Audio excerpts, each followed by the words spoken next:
Hey les bambins, j'espère que vous allez bien, en tout cas moi ça va nickel. On se retrouve aujourd'hui pour la 10e journée de Ligue 2 avec 10 matchs analysés qui sont les suivants.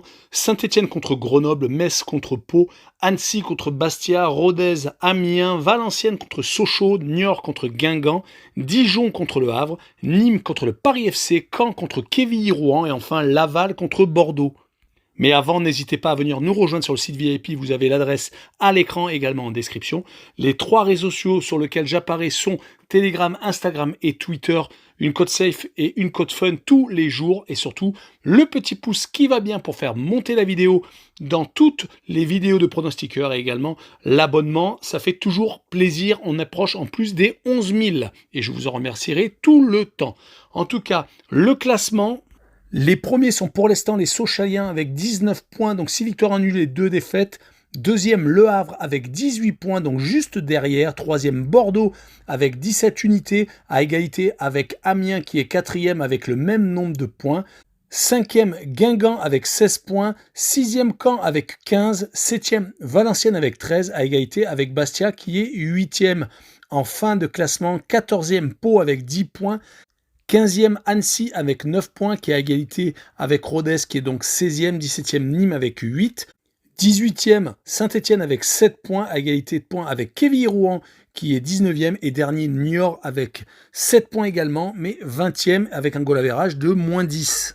On attaque avec Saint-Etienne contre Grenoble. Les Stéphanois sont encore dans la zone rouge avec seulement 7 petits points. Ils avaient certes des points de pénalité mais ils sont encore en difficulté. Surtout qu'ils ont perdu 2-1 à Guingamp lors de leur dernier déplacement. Ils restaient avant ça sur 4 matchs sans défaite, 2 victoires à domicile sans prendre de but contre Bastia et Bordeaux et 2 matchs nuls en déplacement, à chaque fois 2 buts partout à Valenciennes et à Pau.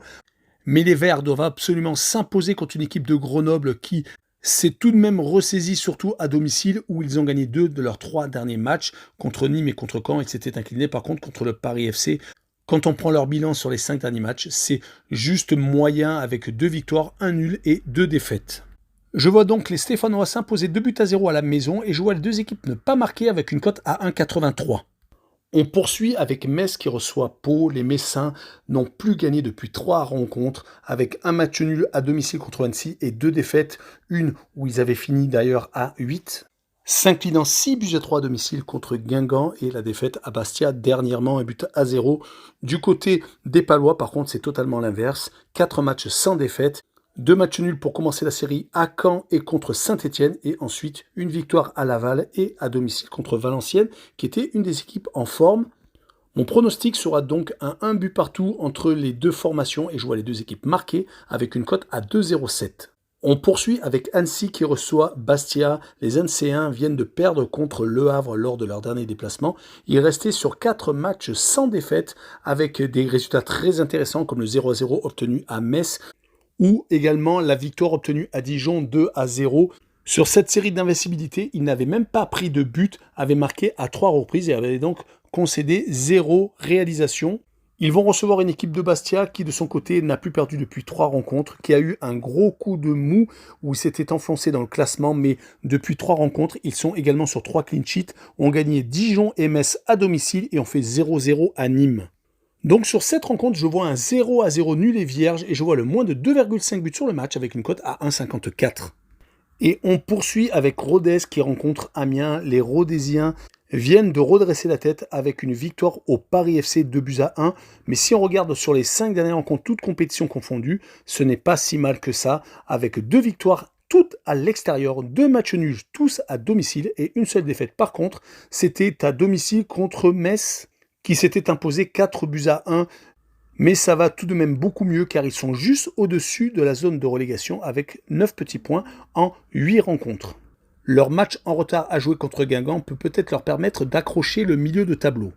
Du côté d'Amiens, une grosse déception lors du dernier week-end avant la trêve internationale car ils se sont inclinés 5 buts à 2 à domicile contre Quevilly-Rouen alors qu'ils restaient sur des séries assez intéressantes. Ils obtiennent quand même une 4e place actuellement, mais si on prend leurs 5 dernières rencontres, toutes compétitions confondues, c'est 2 victoires, 1 nul et 2 défaites, donc ça peut être beaucoup mieux. Ils vont se déplacer à Rodez où ils espèrent bien entendu obtenir un très bon résultat et sur cette rencontre, je les vois s'imposer 2 buts à 1 à l'extérieur et je vois Amiens marquer plus de 1 but sur le match avec une cote à 1,81. On continue avec Valenciennes contre Sochaux. Les Valenciennois sont beaucoup mieux que la saison dernière où ils avaient galéré un peu toute la saison. Même s'ils viennent de perdre lors du dernier déplacement à Pau, mais ils avaient pris un rouge qui les a handicapés assez rapidement. Ils étaient sur une série très intéressante de 4 matchs sans défaite, avec 2 victoires à Niort et à domicile contre Nîmes, et 2 matchs nuls contre Saint-Etienne et contre Rodez. Mais le problème est qu'ils jouent contre Sochaux qui avait très mal commencé avec 2 défaites et un match nul, mais qui depuis a gagné 6 rencontres consécutivement. Ils sont maintenant d'ailleurs leaders de la Ligue 2, ce qui est vraiment très intéressant, qui donne plein d'espoir aux supporters doubistes. Et quand on voit donc les 5 dernières rencontres, c'est des victoires à domicile contre Niort, Laval et Nîmes, à chaque fois entre 3 et 4 buts marqués, et 2 victoires en déplacement à Guingamp et à Dijon, qui font partie des grosses équipes de l'antichambre de l'élite. Et sur cette rencontre, je les vois s'imposer 3 buts à 1 à l'extérieur, et je verrai le droit au no-bet avec le pari remboursé si match nul, une cote à 1,54. La rencontre suivante est Niort contre Guingamp. Les Niortais ne s'en sortent pas, ils sont derniers de Ligue 2. Sur les 5 derniers matchs, ils n'ont pris qu'un seul petit point, c'était à Quevilly-Rouen, 3 buts partout. Sinon, 4 défaites dans cette période, avec des défaites à Sochaux, contre Valenciennes, contre Le Havre et contre Amiens. Et à chaque fois, ils n'ont pas marqué de but. Ils ont donc une attaque assez inoffensive. Et comme ils ont une défense qui est très fébrile, donc ça devient compliqué. Ils vont jouer en plus Guingamp qui a gagné 3 de ses 4 derniers matchs et qui est assez solide en déplacement, qui a donc gagné ses 2 derniers matchs hors de leur base, à Bordeaux et à Metz. Excusez du peu, ils viennent en plus de battre Saint-Etienne, 2 buts à 1 lors de la dernière journée avant la trêve internationale. Je vois donc sur cette rencontre Guingamp s'imposer 2 buts à 1 en déplacement et je vois le plus de 2 buts sur le match, une cote à 1,63. On poursuit avec Dijon contre Le Havre. Les Dijonnais n'ont plus trop d'ambition cette saison car c'est très compliqué, 4 défaites consécutives. Pourtant, juste avant cette mauvaise série, ils s'étaient imposés à Metz 2 buts à 1 et avaient donc repris de la confiance. Mais les défaites contre Annecy, Bastia, Sochaux et Bordeaux les ont mis la tête dans le seau. Une seule réalisation sur cette période. Ils vont en plus recevoir une équipe du Havre qui est totalement relancée dans la montée en Ligue 1, qui est 2e actuellement, qui est sur 4 victoires consécutives, donc totalement l'inverse, qui vient de s'imposer à Laval et à Niort et qui a battu chez eux Caen et Annecy, alors qu'à domicile, justement, ils étaient assez friables. Mais par contre, à l'extérieur, ils ont toujours été bons. Je vois donc sur cette rencontre Le Havre s'imposer 2 buts à 0 en déplacement et je vois la double chance N2 avec une cote à 1,46.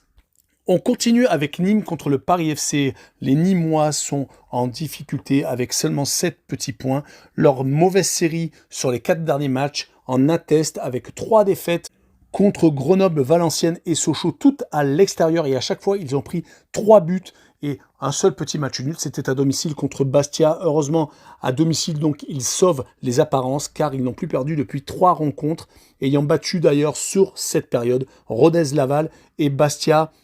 Mais le Paris FC revanchard se présente chez eux. Mais les Parisiens perdent chez eux en ce moment, comme ils l'ont montré contre Bordeaux et Rodez.